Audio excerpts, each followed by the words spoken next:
আজকে আমরা ছোট কিন্তু খুবই গুরুত্বপূর্ণ একটি বিষয় নিয়ে আলোচনা করব, সাথেই থাকুন। যদি আপনি কোনো সরকারি বা প্রাইভেট প্রতিষ্ঠানে ভাইভা দিতে যান, যদি আপনাকে কোনো গুরুত্বপূর্ণ ব্যক্তির নাম জিজ্ঞেস করে, তাহলে আপনি কিভাবে বলবেন? যদি আপনাকে চেয়ারম্যানের নাম জিজ্ঞেস করা হয়, তাহলে আপনি বলবেন, মাননীয় চেয়ারম্যান মহোদয়ের নাম হচ্ছে জনাব অমুক।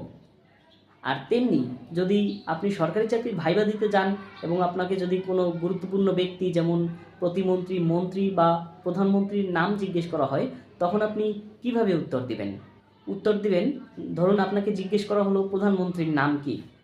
সেক্ষেত্রে আপনি উত্তর দিবেন, গণপ্রজাতন্ত্রী বাংলাদেশ সরকারের মাননীয় প্রধানমন্ত্রী মহোদয়ের নাম হচ্ছে জনাব তারেক রহমান। এমনি আপনি মন্ত্রী, প্রতিমন্ত্রী, প্রধানমন্ত্রী তাদের নামের পূর্বে ব্যবহার করবেন অবশ্যই মাননীয়। এবং আপনাকে যদি রাষ্ট্রপতির নাম জিজ্ঞেস করা হয়, সেক্ষেত্রে আপনি অবশ্যই ব্যবহার করবেন মহামান্য রাষ্ট্রপতি। তাই ভাইভা ক্ষেত্রে আপনাকে অবশ্যই মাননীয়, মহামান্য, মহোদয়, জনাব এইসব শব্দগুলির সঠিক ব্যবহার করতে হবে। এগুলো সঠিকভাবে ব্যবহার না করলে আপনি একটি ভাইভায় লজ্জাজনক বা অপ্রীতিকর একটি পরিস্থিতির শিকার হতে পারেন।